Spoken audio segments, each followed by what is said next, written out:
नमस्कार दोस्तों, स्वागत है आपका अपने YouTube channel Sunil short hand में। तो आज हम लोग बिहार विधान परिषद का के लिए डिक्टेशन लिखेंगे, जिसमें टोटल 750 शब्द हैं। डिक्टेशन 5 मिनट का होगा। तो अब डिक्टेशन लिखने के लिए तैयार रहें। डिक्टेशन 5 सेकंड बाद स्टार्ट होगा।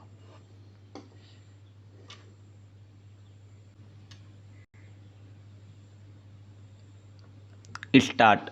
माननीय उपसभापति जी, मैं देश के विभिन्न भागों में सूखे एवं बाढ़ से उत्पन्न हुई स्थिति पर माननीय वित्त मंत्री जी का ध्यान आकर्षित करने के लिए खड़ा हुआ हूं।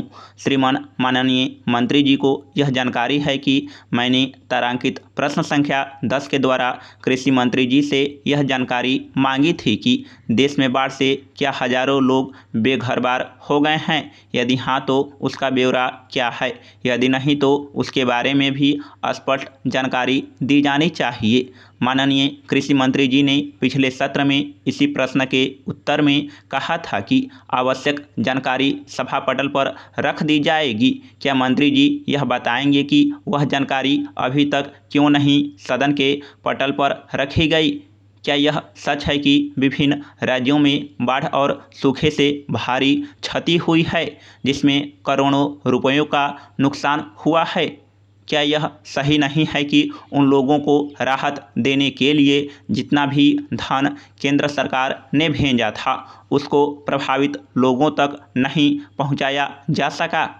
क्या यह सच नहीं है कि अनेक समाजसेवी संस्थाओं ने कुछ ही घंटों बाद बाढ़ग्रस्त लोगों को बाहर निकालने का काम आरंभ कर दिया था? वित्त मंत्री महोदय ने कहा कि केंद्र से पर्याप्त धन व खाद्य सामग्री समय के भीतर पहुंचाई गई है, इसमें कोई संदेह नहीं है।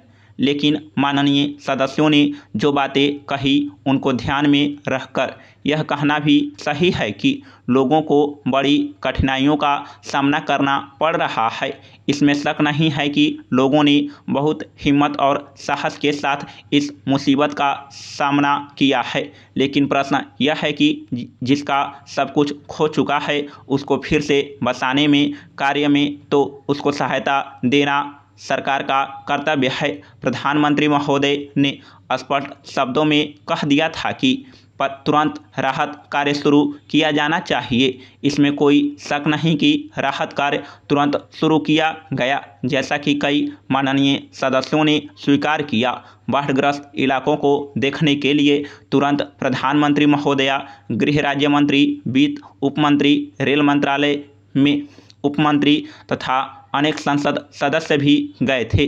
पिछले 2 सत्रों में इसी सदन में बाढ़ और सूखे की समस्या पर अतारांकित प्रश्न के उत्तर में कृषि मंत्रालय में उप मंत्री ने यह बताया था कि बाढ़ की समस्या को हल करने के लिए एक योजना केंद्रीय स्तर पर बनाने के बारे में राज्यों की सरकारों से विचार विमर्श चल रहा है। लेकिन सूखे का जहां तक प्रश्न है, वह तो वर्षा पर निर्भर करता है। मैं सदन का ध्यान इस ओर आकर्षित करना चाहता हूं कि बाढ़ और सूखा तो इतने बड़े देश में कहीं न कहीं किसी न किसी राज्य में होना असंभव बात नहीं है। प्राकृतिक विपत्तियां तो आती ही रहेगी, लेकिन उनका सामना किस प्रकार से किया जा सके, इसका हल निकाला जाना चाहिए। उपाध्यक्ष महोदय, मैं इस विधेयक का हृदय से समर्थन करता हूं। यह विधेयक मेरी राय में बहुत पहले आ जाना चाहिए था, लेकिन देर आयद दुरुस्त आयत के अनुसार देश में आने पर भी उचित और स्वागत योग्य है। हमारा ध्यान एक शताब्दी से ही इस ओर आया गया है और हमने राष्ट्रीय स्तर पर उसका सम्मान किया है। मैं अपने पूर्व वक्ताओं की इस भावना से सहमत हूं कि इस बिल का विरोध समाजगत, जातिगत, राज्यगत या देशगत नहीं है। राजनीतिक दृष्टि से इस मामले पर एक वितंडावाद खड़ा किया जा रहा है। तमिलनाडु, केरल, मैसूर, आंध्र प्रदेश, जहां भी आप जाएं सभी जगह आज यही भावना है। साहित्य के माध्यम से, समाचार पत्रों के माध्यम से, चलचित्रों के माध्यम से वहाँ के लोगों एवं नेताओं के विचार प्रकट होते रहते हैं। इसलिए यह कहना कि वहाँ के लोग इस कानून के विरुद्ध हैं, यह ठीक नहीं है। श्रीमान, किसी भी राष्ट्र के सम्मुख जहाँ प्रभुसत्ता का अपना एक महत्व होता है, जहाँ भावनात्मक एकता का महत्व होता है, जहाँ राष्ट्रीय एकता का महत्वपूर्ण स्थान होता है, जहाँ दर्शन और धर्म का महत्व होता है, वहाँ भाषा का भी विशेष महत्व होता है। यहाँ पर जो विदेशों के राज्याध्यक्ष अथवा राष्ट्राध्यक्ष आते रहते हैं, वे भी यह जानने का प्रयत्न करते हैं कि आखिर इस राष्ट्र की अपनी भाषा क्या है। जब उनको यह मालूम पड़ता है कि यहाँ पर विदेशी भाषा अंग्रेजी का ही प्रचलन सरकारी कामकाज में होता है, तो उनको भी दुख होता है। जो हमारी संस्कृति का प्रतीक है, जो अनेक भाषाओं का एक सुंदर संगम है, उस भाषा को पीछे छोड़कर हमने विदेशी भाषा को जो प्रधानता दी है। समाप्त। अगर आप चैनल पर नए हैं तो चैनल को सब्सक्राइब कर लीजिए और वीडियो को शेयर भी कीजिए।